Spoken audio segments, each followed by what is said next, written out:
हरे कृष्णा। स्वागत है आप सभी का आपके अपने YouTube चैनल भक्ति विभूति पर। फरवरी महीने की दूसरी एकादशी चैत्र मास कृष्ण पक्ष एकादशी।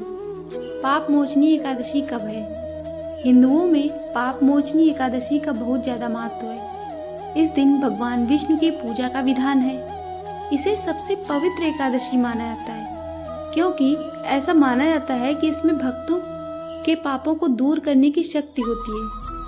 पाप मोचनी एकादशी का व्रत चैत्र माह के कृष्ण पक्ष की एकादशी तिथि को किया जाता है। पाप मोचनी एकादशी होलिका दहन और चैत्र नवरात्रि के बीच मनाई जाती है।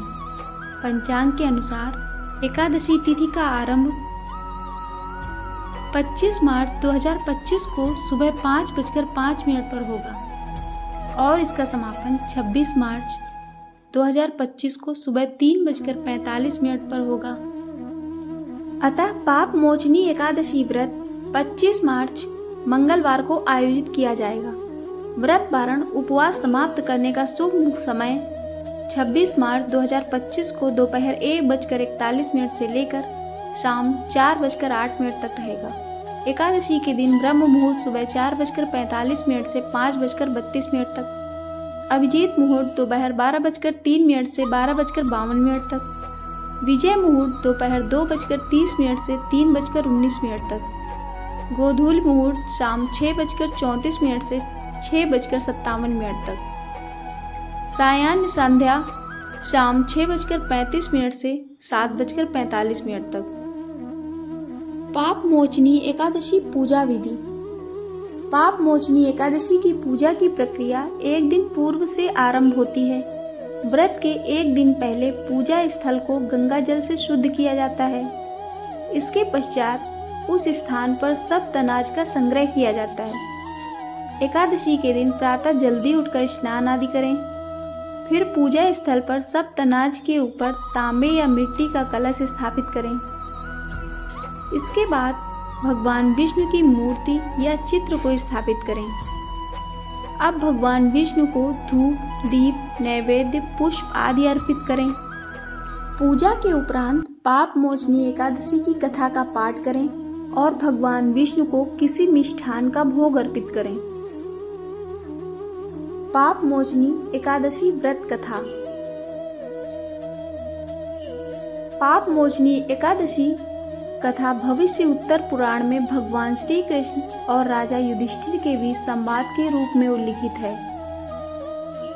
कथा के अनुसार मेधावी नाम का एक ऋषि था जो भगवान शिव का बहुत बड़ा भक्त था। यह ऋषि चैत्र रथ के जंगल में तपस्या किया करते थे जो सुंदर और सुगंधित फूलों से भरा था। भगवान इंद्र और अप्सराएं अक्सर जंगल का दौरा करती थीं। अप्सराओं ने युवा मेधावी का ध्यान भटकाने की कई बार कोशिश की लेकिन सफल नहीं हुए। मंजू घोष नामक अप्सराओं में से एक ने इस ऋषि को विचलित करने के लिए कई तरह की कोशिश की लेकिन वह अपनी तपस्या की शक्ति के कारण उनके करीब भी नहीं आ सकी। आखिरकार मंजू घोष ने ऋषि से कुछ मील दूर एक तंबू बनाने का फैसला किया और फिर गाना शुरू कर दिया जिससे कामदेव भी उत्साहित हो गए।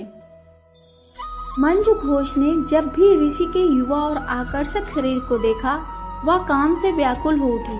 अंत में मंजू घोष मेधावी के करीब पहुंचने में कामयाब रही और उसे गले लगा लिया जिससे ऋषि की तपस्या टूट गई। उसके बाद ऋषि ने खुद को पूरी तरह से मंजू घोष के आकर्षण में खो दिया और फंस गया। उसने तुरंत अपनी पवित्रता खो दी।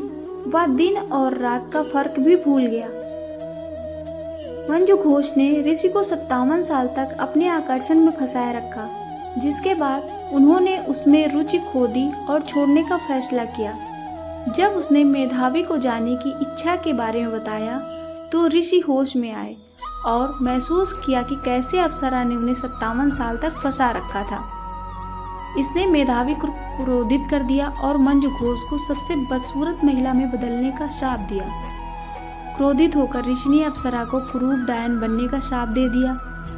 बहुत दुखी होकर मेधावी अपने पिता ऋषि चमन के आश्रम में वापस गई और पूरी पाप मोचनी एकादशी कथा सुनाई।